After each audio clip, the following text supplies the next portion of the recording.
Hello students, this is Hital Bhandari from HR Institute of Studies. Now we are going to continue the same chapter we have studied previously in the last lecture. Chapter first 1.3 and theorem 1.4 अपन ने बहुत अच्छे से last lecture में एकदम detail में study कर लिया है. अब उससे रिलेटेड ये सम्स है. अपन को प्रूव करना है कि रूट वाले नंबर इरेशनल है. वो अलग अलग तरीके से आएगा, प्लस फॉर्म में, इनटू फॉर्म में, बस वो अलग अलग तरीके से प्रूव करना है. लेकिन अल्टीमेटली वही कंसेप्ट यूज करना है जो थियरम 1.3 एंड थियरम 1.4 बोल रहे हैं. जैसे कि अभी question number 1 of exercise 1.3, prove that root 5 is irrational. अब अपन कभी भी कोई चीज प्रूव करना हो तो उसका अपोजिट चीज देखते, क्या वो अपोजिट चीज है? नहीं अपोजिट चीज मतलब ये वाली चीज हो गई, करेक्ट. तो मैं उसका कॉन्ट्रारी देख रही हूँ, कॉन्ट्रारी मतलब उसका अपोजिट देख रही हूँ कि चलो रूट 5 समझो रैशनल है. अपन को प्रूव करना है कि रूट 5 इरेशनल है. लेकिन पहले मैं ये सोच रही हूँ कि चलो देखते हैं कि अगर रूट 5 रैशनल हो तो let root 5 be rational number. तो रैशनल नंबर तो p upon q that is a upon b लो, p अपॉन क्यू लो, कुछ भी न्यूमरेटर अपॉन डिनोमिनेटर फॉर्म में होता है वो रैशनल नंबर होता है, where the denominator should not be equal to 0. तो we have to find two integers a and b where b is not equal to 0 and a and b are co-prime. Co-prime मतलब क्या होता है कि इन दोनों में कोई भी नंबर कॉमन नहीं है. वो दोनों में ऑलरेडी अगर ऊपर नीचे जो भी नंबर है उसमें कटिंग हो चुकी है. अल्टीमेटली जो नंबर है वो एक दूसरे के अंदर कोई भी फैक्टर, कॉमन फैक्टर नहीं रखता है. को प्राइम नंबर्स होते हैं जिसके अंदर वो दोनों नंबर में एक भी कॉमन फैक्टर नहीं है, वो अभी और कटिंग नहीं हो सकता. ठीक है, मतलब एक भी कॉमन फैक्टर नहीं है. Therefore a upon b is equal to root 5. तो a इज इक्वल टू क्या हो जाएगा? b into root 5. Obviously b अगर इज इक्वल टू के वो साइड जाएगा तो डिवीजन वाला मल्टीप्लीकेशन हो जाता है एंड एडिशन वाला सब्ट्रैक्शन, इसलिए डिवीजन वाला मल्टीप्लीकेशन हो जाएगा. तो a is equal to b root 5. Now squaring on both the sides, तो अपन a स्क्वायर कर देंगे तो ये क्या हो जाएगा? 5b स्क्वायर, क्योंकि रूट 5 का होल स्क्वायर क्या होता है? 5. रूट 5 का होल स्क्वायर क्या होता है? 5. तो क्या हो जाएगा? 5b square. ठीक है, तो a square is equal to 5b square. Squaring on both the sides, तो a square is equal to 5b square. Now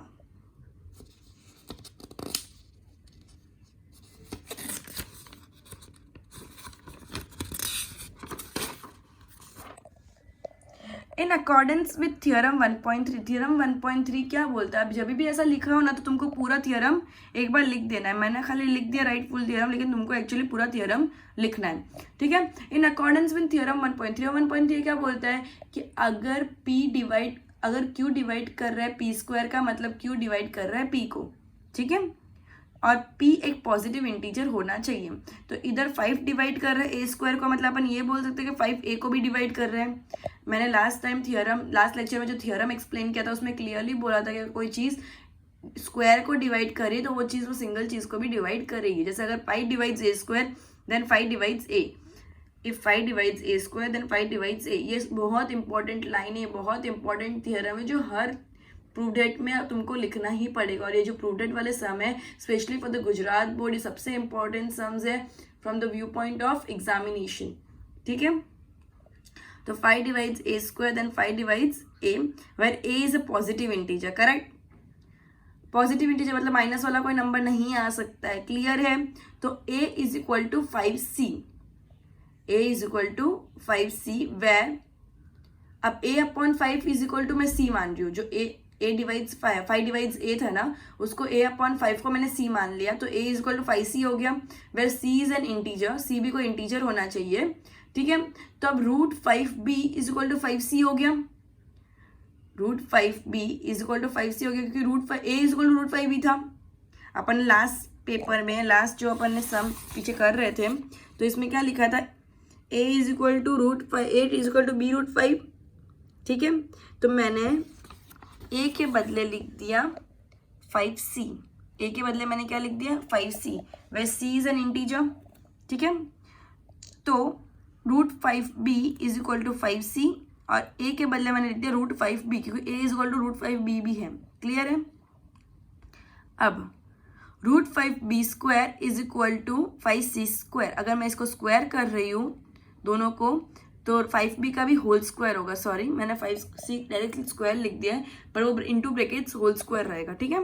अब रूट 5b का स्क्वायर होल स्क्वायर करूंगी तो रूट 5 का स्क्वायर 5 हो जाएगा एंड b का स्क्वायर b स्क्वायर हो जाएगा एंड 5 का स्क्वायर 25 हो जाएगा एंड c का स्क्वायर हो जाएगा, ठीक है। अब 5 कट हो गया, 5 1 जा 5 5 जा, b square is equal to 5c square हो गया।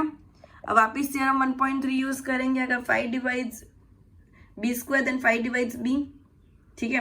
अब a को भी 5 डिवाइड कर रहा था, b को भी 5 डिवाइड कर रहा था,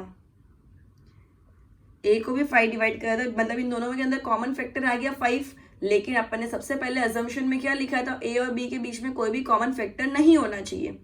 क्लियर है, अपन ने क्लियर अजम्पशन में क्या लिखा था, a और b में कोई भी कॉमन फैक्टर नहीं होना चाहिए, नहीं होना चाहिए, और इधर है, इसलिए ये अजम्पशन गलत है, मतलब ये दोनों ये रैशनल नंबर नहीं हो सकता, तो ये इर्रेशनल है, करेक्ट।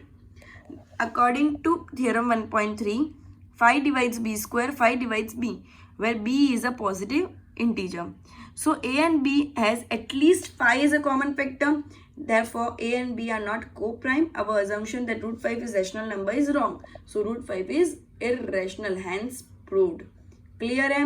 ये सम कैसे करेंगे, सबसे पहले अपन को ये सोचना है कॉन्ट्रारी स्टेटमेंट के, उनको उनने बोला इरेशनल प्रूव करना है, अपन सोचेंगे कि पहले रैशनल है, कॉन्ट्रारी स्टेटमेंट अपन प्रूव करने की कोशिश करेंगे कि पहले रैशनल है। रैशनल के लिए अपन रैशनल नंबर्स क्या होते हैं, numerator upon denominator, where denominator is not equal to 0, ठीक है, and numerator and denominator both are integers. तो अपन क्या करेंगे, पहले a अपॉन b कर लेंगे एंड एक और स्टेटमेंट लिखेंगे कि a और b को प्राइम होना चाहिए, ठीक है, a और b को प्राइम होना चाहिए।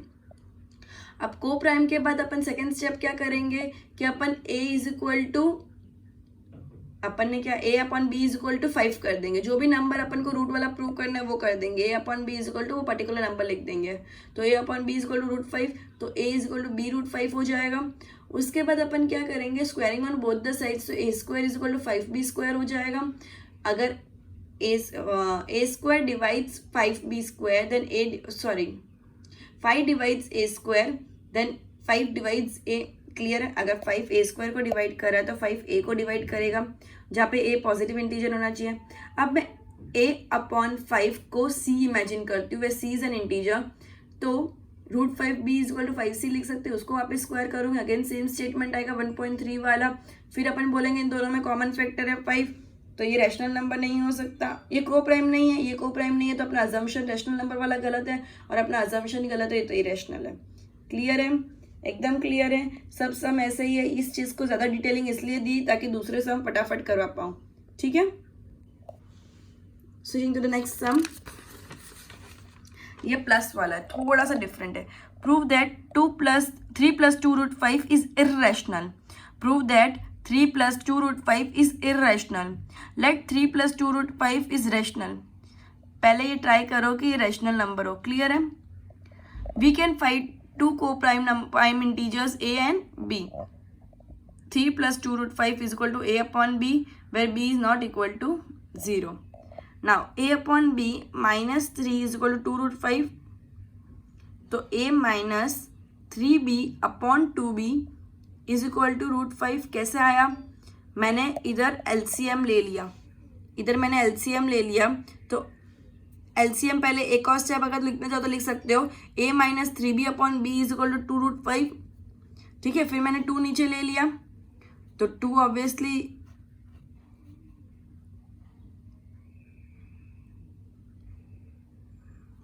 ठीक है, 2 ऑब्वियसली b के साथ इंटू हो जाएगा, a minus 3b upon 2b is equal to root 5 हो जाएगा। As a and b are integers, अब a और b दोनों इंटीजर्स हैं, तो integer minus 3 integer upon 2 into integer is equal to root 5, तो इंटीजर्स है तो रैशनल नंबर होगा, तो as a minus 3b upon 2b is rational, so root 5 भी रैशनल नंबर होगा। अगर a minus 3b upon 2b rational है तो रूट 5 भी रैशनल होगा, बट ये कॉन्ट्राडिक्ट करता है फैक्ट को कि रूट 5 इरेशनल है, ठीक है। थ्योरम 1.4 बोलता है ना कि रूट वाले नंबर इरेशनल है, तो अवर अजम्पशन इज रॉन्ग, इसलिए पूरा नंबर इरेशनल है। जब बड़ा नंबर दिया हो तो अपन को ये लेना का कि वो 1.4 थ्योरम लेने का। जब छोटा नंबर दिया है खाली रूट वाला अपन को प्रूव करना है तो अपन को थ्योरम 1.3 लेके प्रूव करना है, राइट। अगर अपन को रूट वाले के साथ कुछ भी एक्स्ट्रा दिया है तो अपन थ्योरम 1.4 लेके कॉन्ट्राडिक्ट करेंगे स्टेटमेंट को। एंड अगर अपन को खाली रूट वाला नंबर प्रूव करना है तो अपन सिर्फ थ्योरम 1.3 लेके प्रूव करेंगे। क्लियर है? एकदम क्लियर है।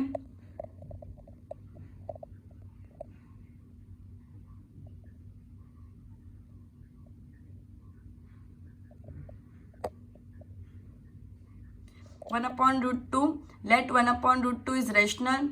तो 1/√2 इंटू, अभी कभी भी √2 वाला नंबर लेंगे तो नीचे डिनोमिनेटर में अपन रूट नहीं रखते, उसके लिए अपन इंटू √2/√2 कर लेंगे। तो 1/√2 into √2/√2 is equal to 1√2/2। 1√2/2 is rational, इसलिए अपन उसको a/b वाले फॉर्म में लिख देंगे, फिर b is not equal to 0 and a and b are two coprime integers. ठीक है, अब 2a/b is equal to √2, because 2 इधर इंटू में चला जाएगा तो 2a/b इज इक्वल टू √2 रह जाएगा खाली। Since the division of 2 integers is rational, कभी भी कोई 2 इंटीजर्स को डिवाइड करते तो वो रेशनल होता है, इसके लिए 2a/b भी रेशनल होगा। बट तो अगर 2a/b रेशनल होगा तो उसका इज इक्वल टू √2 है ना, मतलब 2a/b और √2 इक्वल है तो √2 भी रेशनल होगा। बट ये कॉन्ट्राडिक्ट करता है फैक्ट को कि √2 इरेशनल नंबर है, इसके लिए अपना अजम्पशन गलत है, इसलिए पूरा नंबर इरेशनल नंबर है। क्लियर है?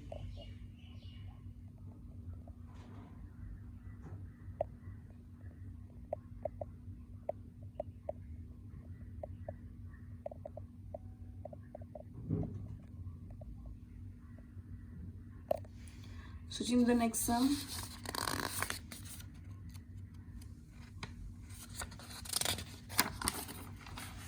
(7√5). Let us suppose that 7√5 is rational number.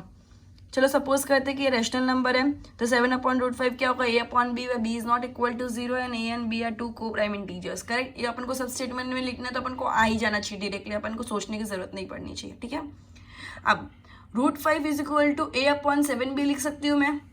तो a/7b अगर रेशनल है, क्योंकि इंटीजर्स जब भी डिवाइड में होता है तो वो रेशनल नंबर होता है, तो a/7 भी रेशनल है तो √5 भी रेशनल होगा। ये कॉन्ट्राडिक्ट कर रहे हैं फैक्ट को कि √5 रेशनल है, सो अपना अजम्पशन गलत है, इसलिए √5 इरेशनल होगा। ठीक है, ये थर्ड क्वेश्चन भी सिमिलर टू सेकंड क्वेश्चन ही है, तो मैंने सॉल्व नहीं किया, तुमको खुद करना है। अभी मैं नया कंसेप्ट पे जाऊंगी, terminating and non terminating repeating decimal expansion. Terminating मतलब क्या होता है? टर्मिनेटिंग मतलब जो पॉइंट के बाद थोड़े नंबर आएंगे फिर खत्म हो जाएगा, ज़्यादा एकदम एंड तक चला नहीं जाता रहता, मतलब उसका अनलिमिटेड नंबर्स में नहीं रहता। नॉन टर्मिनेटिंग रिपीटिंग मतलब क्या होता है कि बहुत लंबा चलता है लेकिन रिपीटेटिव। मतलब समझो अगर मैं बोलूँ 23.6767676767, तो ये क्या हुआ, खत्म तो हो ही नहीं रहा है पर रिपीटेटिव है। 0.6666666666, तो वो भी क्या हो गया, नॉन टर्मिनेटिंग तो है, खत्म नहीं हो रहा है बट रिपीटिंग है। रिपीटिंग मतलब क्या होता है कि एक ही जैसे नंबर बार बार रिपीट हो रहे हैं, जरूरी नहीं सब नंबर सेम ही हो, ऐसा भी हो सकता है 200 200 200, तो 200 बार बार रिपीट हो रहा है, समझ आया? रिपीटेटिव होना चाहिए, नॉन टर्मिनेटिंग है तो ही वो रेशनल नंबर होता है, वरना वो इरेशनल हो जाता है। Terminating and non terminating repeating decimal expansion he rational number होते हैं, वरना वो नॉन रेशनल नंबर्स हो जाते, इरेशनल नंबर्स हो जाते हैं। अब टर्मिनेटिंग एंड नॉन टर्मिनेटिंग अपन को कैसे फाइंड करना है? टर्मिनेटिंग नंबर्स वो नंबर्स होंगे जिसका denominator 2n into 5m form में होगा, ठीक है, जिसका prime factorisation 2n into 5m होगा। वो कैसे होता है, पहले एक बार मैं स्टेटमेंट फॉर्म में रीड कर लेती हूँ। Let x is equal to p/q if prime factorization of q is in the form of 2n into 5m फिर n and m are non negative integers. ठीक है, मतलब वो माइनस n और m दोनों माइनस के अंदर नहीं होने चाहिए, then it is terminating decimal expansion.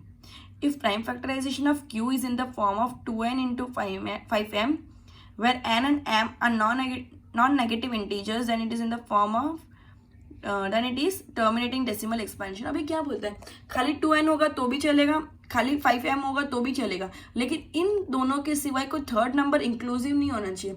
अगर 2n है, 5m है और तीसरा भी कोई है तो भी नहीं चलेगा। सिर्फ 2n है चलेगा, सिर्फ 5m है चलेगा। क्यों चलेगा?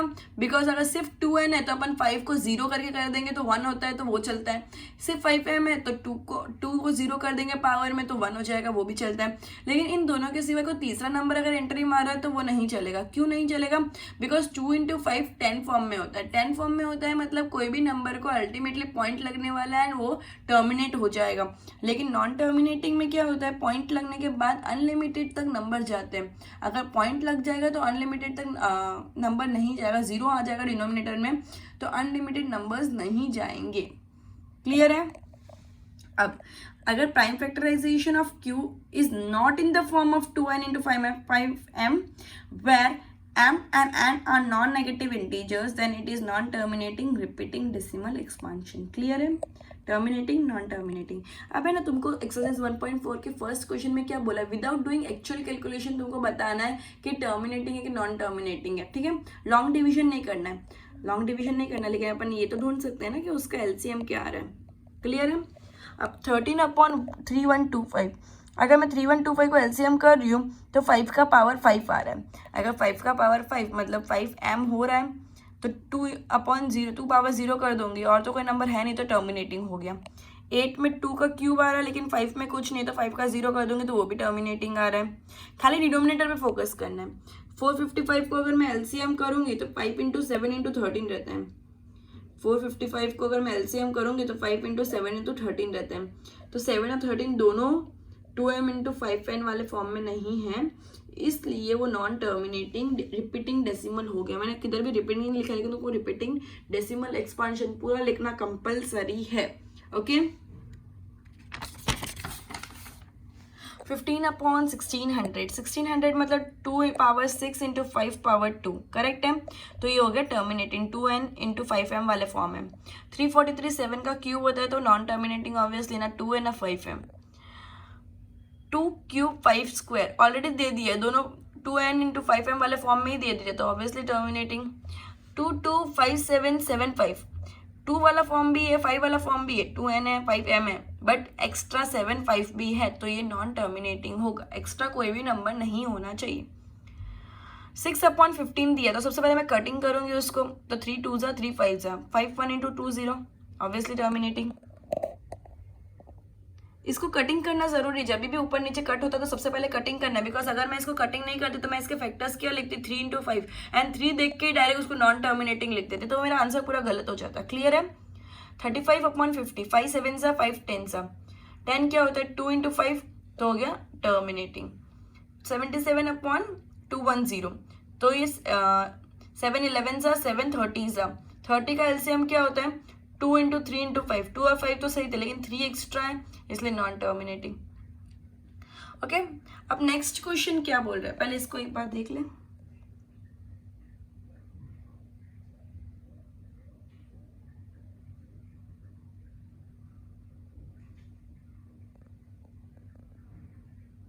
अब नेक्स्ट क्वेश्चन क्या बोल रहा है कि जो भी टर्मिनेटिंग थे, ये जो भी टर्मिनेटिंग थे उन सबको सॉल्व करके बताओ, उन सबको सॉल्व करके बताओ। क्या लिखा है, write down the decimal expansions of those rational numbers in question 1 which have terminating decimal expansion. तो अपन टर्मिनेटिंग वालों को सॉल्व करेंगे। ठीक है, 13/3125, 3125 मतलब 5 का होल पावर 5। अब मुझे कैसे भी करके इसको डेसिमल में डालना है। डेसिमल में डालने के लिए नीचे पॉइंट नीचे 0 होंगे तो मैं डेसिमल में डाल पाऊंगी। तो 5 पावर 5 को मैं इंटू 2 पावर 5 करूंगी तो नीचे डेसिमल आ जाएगा। अगर 2 दिया हो तो 5 को इंटू करो, 5 दिया हो तो 2 को इंटू करो, पावर सेम रखो ताकि 0 आ जाए। क्लियर है? तो मुझे ऊपर भी 2 पावर 5 इंटू करना पड़ेगा। तो 13 × 32/10 पावर 5 हो गया। तो ये 416/10 पावर 5 हो गया। तो 1 में 5 0, 1 में 5 0 मतलब 5 नंबर से पहले पॉइंट, तो 0.00416 आंसर आ जाएगा। क्लियर है? सिमिलरली नेक्स्ट सम 3 सम करेंगे, एकदम क्लियर हो जाएगा ये चीज। ओके, 17/8, 17 × 5, अब 17/8 तो 2 का क्यूब हो जाएगा 8, 2 का क्यूब तो 5 का क्यूब इंटू करना पड़ेगा, तो ऊपर भी इंटू करना पड़ेगा। तो 17 into 125 upon 10 cube is equal to 2125 upon 1000। 10 का क्यूब क्या होता है 1000। तो 3 नंबर के पहले पॉइंट मतलब 2.125, 3 नंबर के पहले पॉइंट मतलब 2.125। ओके, ये समझ आ गया एकदम clear. Now switching to the question number 3। अब सिमिलरली जितने भी टर्मिनेटिंग थे तुम लोग को सब इस टाइप से ही करना है। मैंने सब सॉल्व नहीं किया बिकॉज ये बहुत इजी कंसेप्ट है, फालतू टाइम वेस्ट नहीं करना था। Now question number 3, the following real numbers of decimal expansion is given below, in each decide whether they are rational or not. If they are rational and of the form PQ, what did you say about the prime factors of Q? पहले तुमको decide करना है rational number है या नहीं, और अगर rational number है तो Q के प्राइम फैक्टर्स क्या है, करेक्ट। अगर रैशनल नंबर है तो Q के प्राइम फैक्टर्स क्या है। 43.1 2 3 4 5 6 7 8 9। सबसे पहले तो क्या हो गया, ये टर्मिनेटिंग है बिकॉज 9 पे स्टॉप हो गया, डॉट डॉट डॉट नहीं, अगर आके डॉट डॉट डॉट होते हैं मतलब ये टर्मिनेटिंग नहीं है, ठीक है। और जब भी टर्मिनेटिंग होता है मतलब क्यू कौन से प्राइम फैक्टर्स में होता है 2n इंटू 5m। अब सबसे पहले मैं क्या करूंगी, 43 कितने नंबर है 1 2 3 4 5 6 7 8 9, तो 9 0 लिख दूंगी नीचे। 9 0 हो गया मतलब 2 9 इंटू 5 9 वाले फॉर्म में है वो, ठीक है। पहली बात तो ये रैशनल नंबर है बिकॉज ये टर्मिनेटिंग है। टर्मिनेटिंग हो कि नॉन टर्मिनेटिंग रिपीटिंग वाला हो, दोनों रैशनल नंबर होते हैं। अगर रिपीटिंग नॉन टर्मिनेटिंग नहीं हो तो वो इरेशनल नंबर होता है, ठीक है। टर्मिनेटिंग तो रैशनल नंबर ही होता है। ओके, सो ये 2, तो इसके प्राइम फैक्टर्स क्या हो गए, क्यू के 2 फैक्टर्स क्या हो गए 2 पावर 9 इंटू 5 पावर 9, करेक्ट। तो P is equal to 4 3 1 2 3 4 5 6 7 8 9 and Q is equal to 2 power 9 into 5 power 9। तो प्राइम फैक्टर्स हो गए 2 power 9 into 5 power 9। Next question 0.1201 2001 2001 240 4 times 0 and dot dot dot dot dot dot मतलब non terminating. अब non terminating है लेकिन ये repeating भी नहीं है, इसके अंदर सेम नंबर्स रिपीट नहीं हो रहे। पहले 1201 है, फिर 2001 है, फिर 2001 है, तो ये सेम नंबर्स रिपीट नहीं होते, तो ये नॉन टर्मिनेटिंग हो गया। और ये नॉन टर्मिनेटिंग है मतलब ये इरेशनल है। क्लियर हो गया, ये रैशनल नंबर नहीं है। नेक्स्ट 43.1 2 3 4 5 6 7 8 9 रिपीटिंग है, राइट। ये रिपीटिंग है तो it is non terminating repeating. अगर नॉन टर्मिनेटिंग रिपीटिंग है तो रैशनल नंबर तो होगा, लेकिन इसके prime factors 2n into 5m upon वाले फॉर्म में नहीं होंगे बिकॉज ये टर्मिनेटिंग नहीं है। सिर्फ टर्मिनेटिंग वाले ही 2n इंटू 5m वाले फॉर्म में होते हैं। तो इसके prime factors 2n upon 5m वाले फॉर्म में नहीं है, इसलिए टर्मिनेटिंग, बिकॉज ये टर्मिनेटिंग नहीं है। क्लियर है। We shall complete the chapter with this question. Goodbye everyone.